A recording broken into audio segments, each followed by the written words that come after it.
Alvaro is 5 years old. He is sitting on the windowsill waiting for his father, who called his mother yesterday and promised her that he would definitely come to her son's birthday party. The little boy does not know that his mother and father divorced, or rather that his father abandoned him and his mother, and that his father has a new family. Mom called Dad a week ago and urged him to come to Yusin's birthday party because Alvaro is very excited about it.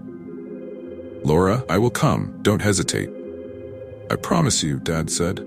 But there was no truth in his words. "You promised Sergio last month and the boy was waiting for you all weekend," barely holding back his tears. His ex-wife said, "But it could not be. It's not my fault I had a work trip." Sergio always lied and could not admit to himself and to people that he had not cared about his son for a long time. Laura sighed and hung up the phone. Her ex-husband is always away for work. When his car breaks down, he's sick. He's always busy. And she is tired of telling Alvaro stories about why Dad couldn't come. If I had had a little more patience, I would have told the boy everything as it is. But he doesn't want to upset his son, who loves and waits for his dad despite everything. He didn't even call to congratulate his son. The boy sat at the window for a long time until it got dark. Outside, he hoped to see a familiar silhouette, but his hopes were not destined to come true. He didn't want to get off the windowsill. It seemed to him that as soon as he left, his father would appear immediately with bags full of gifts. Laura was barely able to put her crying son to bed. The birthday party went to waste. A week later, we managed to call Sergio, and it turned out that he was with his new family in Thailand. They had a warm trip at a cheap price, and it was impossible not to take advantage of. He accused his ex-wife of not thinking of anything to calm the child. He insisted that he was raising his son poorly. These words were a heavy burden on Laura's soul, and she spent the entire day crying into her pillow. Alvaro is 7 years old. It's August, school is about to start, and you're sitting at the table, building your favorite construction set in the kitchen. His mother calls his father and turns on the tap so that her son does not hear the conversation. Alvaro sneaks up and hears his mother crying and begging her ex-husband to give her money to send her son to school. Her money was barely enough to feed herself and the child. The man didn't care. His mind was on his own life, and he simply said that he had no money either, and left the mother to fend for herself. Sergio had a huge chain of stores, and with his monthly income, could have supported 100 children. But he behaved like a pathetic and unfair man, manipulating the support of his children with his meager official salary. Alvaro was little and did not understand the seriousness of the situation, and continued to adore his father. Sergio only said that all his money was in circulation, and in general, even if he had it, he would never in his life help his ex-wife, the bitch who ruined his whole life, to look for a part-time job and work from morning to night if they don't have enough of everything. Alvaro is your son and yours too, so do something for yourself. Don't you have enough salary? Take a part-time job. I don't need to teach you everything. And don't bother my conscience. I pay alimony, so I fulfill my duties. Happiness is only in the elements and duties. Alvaro hasn't seen you for 6 months. I have already told you. My wife Elena gets jealous when I visit you. Can't upset her. Could you take Alvaro for a walk? I have no time. I will call you later. These conversations were very frequent. In the end, Laura is helped by her friends. They lend him money. They complain so that Sergio pays normal alimony, not a fictitious pittance, and they advise him to stop hiding from his son how shameless Sergio is. And now the boy goes to school with a new jacket. She can barely hold back her tears as she sees other children being carried away by their fathers and mothers. "Oh, have you told Dad what time we have the lineup at school?" "Will come?" "I've told everyone, son. But Dad has a lot of work. Maybe he can't come. He never has time for me." Alvaro almost cried. "We will take photos and send them to you. He'll see how handsome you are now." Laura consoles the boy, although in reality, she wants to kill her ex-husband. Gaussen, the child's tears hurt so much. Alvaro goes to school with the whole class, and Laura calls Sergio. "Do you realize how important it was to the child? Do not yell at me. I have important things to do. The tax agency has come to check it. I'm not complaining. You are the mother. but you're always bothering me with your problem. Alvaro hallucinates. Laura hears a woman's voice purring in the background. Sergio, look what bag I have chosen for myself. One dress for Dinka. Let's go to the jewelry store. And he is a man of the future. Why do you make him a complainer? It's your fault. It's all your education. Sergio, hang up the phone. Alvaro is 10 years old. He has just finished the school year with honors and calls his father to praise him for his success. Dad, hello? I've missed you so much. You haven't been here all year. I have gotten A's and B's all year. I have also won the City Mathematics Olympiad. Great. Why not? I got all A's, Dad. I'll definitely be there. Will you take me on vacation with you this summer? Do you remember that you promised last year? We already bought the tickets. Everything is reserved for 3. Let's go back and then we'll go somewhere together. You promise? Honestly? Honestly. Alvaro heard Mom arguing with Dad on the phone, thinking that her son was sleeping. Why did you promise him if you knew it wasn't going to work? He's been waiting. Are you taking your daughter? 'Cause Alvaro is worse. Your Elena will be angry. And he is a son who barely sees you. Alvaro heard his mother throw the phone on the table and cry. He got out of bed and went to the kitchen. Mom, don't cry. I don't want to go anywhere. I just asked him. I'm not very interested. Prefer to help you. At the rural house this summer, Laura managed to find an excellent part-time job. And starting in September, she was invited to lead a singing studio at the local cultural center. Her study was a success, and many people wanted to study with her. The financial situation of his small family soon improved. Sergio didn't make himself known, but now Laura didn't want him to. She worried every time she saw her ex-husband neglecting their son. Laura was tired of seeing resentment and tears in her son's eyes. Tired of explaining to him that his father didn't come to see him, not because Alvaro was bad, but because his father was very busy. Alvaro is 13 years old and has won his first regional athletics competition. He and his mother had already celebrated. They went to a cafe, had ice cream, and then went to the movies. But Alvaro really wanted his father to find out about his success, so he decided to call. Sergio's wife answered the phone. Sergio is busy now. What can I tell him when he comes out? I would like to talk to him, but he has a work emergency that is going to take a while. I just wanted to tell you that I won the contest. I'll tell him, and he'll call me. Bye-bye. Of course, no one called back. But this time, Alvaro did not cry. Alvaro, 17 years old, graduated with honors and went to the university in the capital to study computer engineering. Mom, I'm so glad I got the quote. It's a shame they have such a bad residence there. I will look for a rental home. Maybe with someone else, it's cheaper. Can we call Dad? Mom asked. No, Alvaro interrupted her suddenly. We'll manage on our own. I'll find a job. Don't worry, Mom. Everything will be fine. Alvaro found work making web pages for a small IT company and successfully combined his work with his studies. He soon decided that he owed everything to his mother and that it was his duty to help her in everything. At 25 years old, Alvaro was one of the most promising employees of a large software development company in the capital. He had moved his mother Laura to the capital some time ago. He had enough money for a rental apartment for both of them.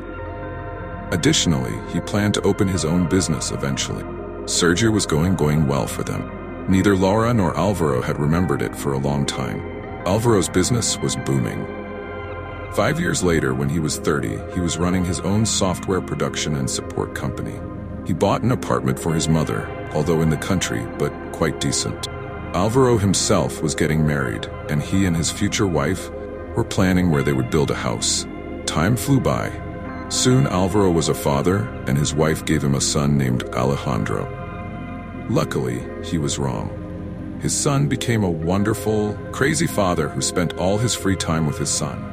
Alvaro knew how to do everything: bathing, swaddling, changing diapers.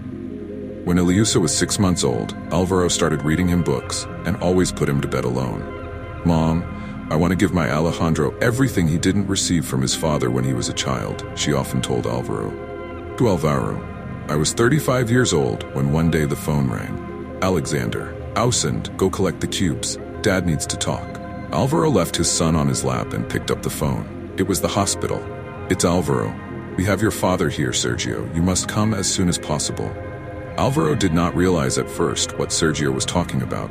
He hadn't thought about his father in years, didn't care how he lived, what he did, and suddenly he had news like that. Come as soon as possible. No, I'm very busy. I have a big project at work. I do not think I can. How can it be? Someone on the phone was confused. After all, he is his father. Write down the address, the room number, and try to find the time. Alvaro did not write anything down, but his memory was excellent and he remembered everything. He hesitated all day without educating his mother about the call and decided to say, "Son, I would go." His mother advised him. "No, I want to know what happened to him. He has a wife and one daughter. Let them leave, Alvaro. We don't know what happened to them. Come on, don't take it with me. If you want, I can go with you." The next day, Alvaro picked up his mother and they went to the clinic together. The building didn't look very well maintained and needed at least some cosmetic repairs. Laura found it strange that a man as rich as Sergio received treatment in a low-budget hospital. The doctor who was treating them greeted them and they walked down the hallway.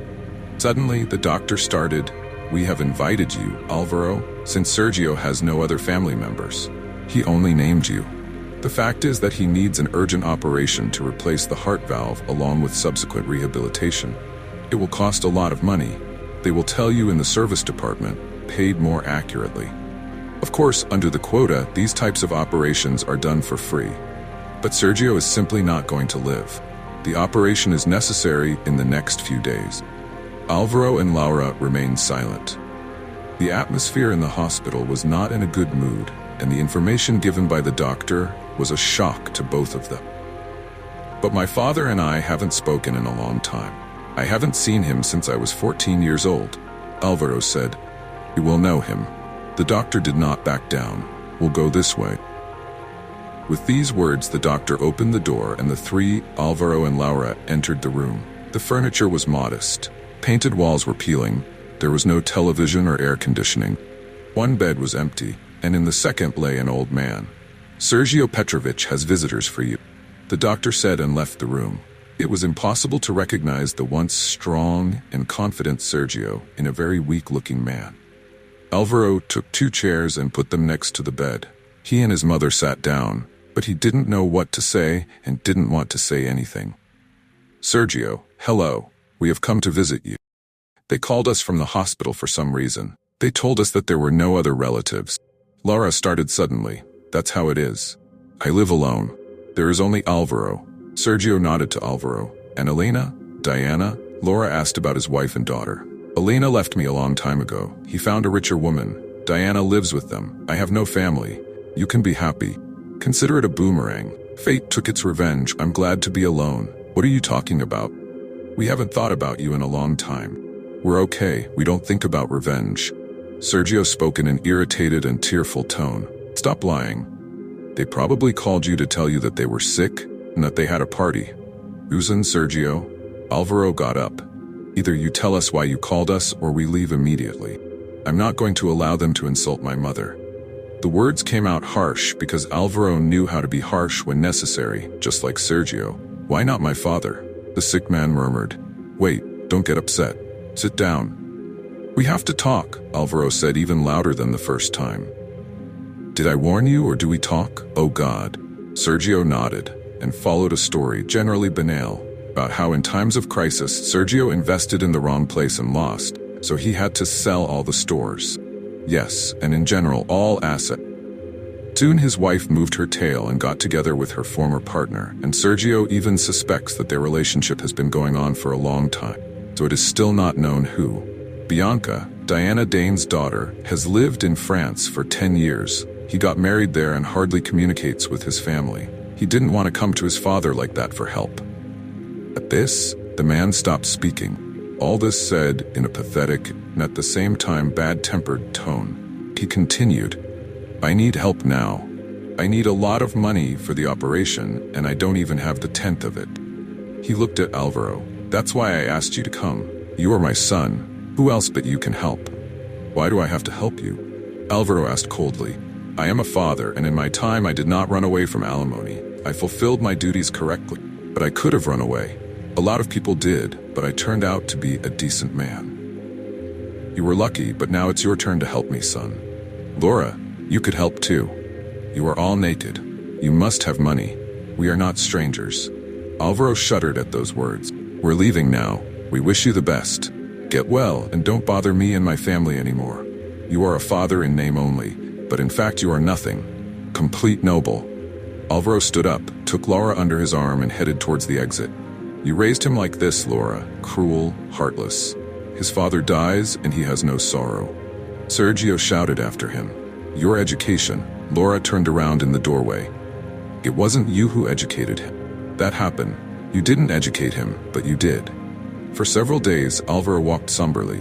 His wife asked him what was wrong, but he answered with a single word and said nothing. One day Laura called him, but his wife did not hear the conversation. After this conversation, Alvaro went to the bank, withdrew the necessary amount of money and went to the hospital. When he entered the room where Sergio lay, he quietly placed the envelope on his side. My mother raised me. If not, I wouldn't give a damn if you die or not. If you had educated me, I wouldn't help anyone now, and I'm glad you left me. You are not my father. Sergio took the envelope in his hands, opened it, and counted the money. Alvaro continued, I hope I never see you again, and with these words. Alvaro left the room, walked down the hallway and got into the car with stinning eyes and his mother's words from the day before. Son, we won't know if this money will help him or not, but if you don't help him, he will torment you for years. So don't do it for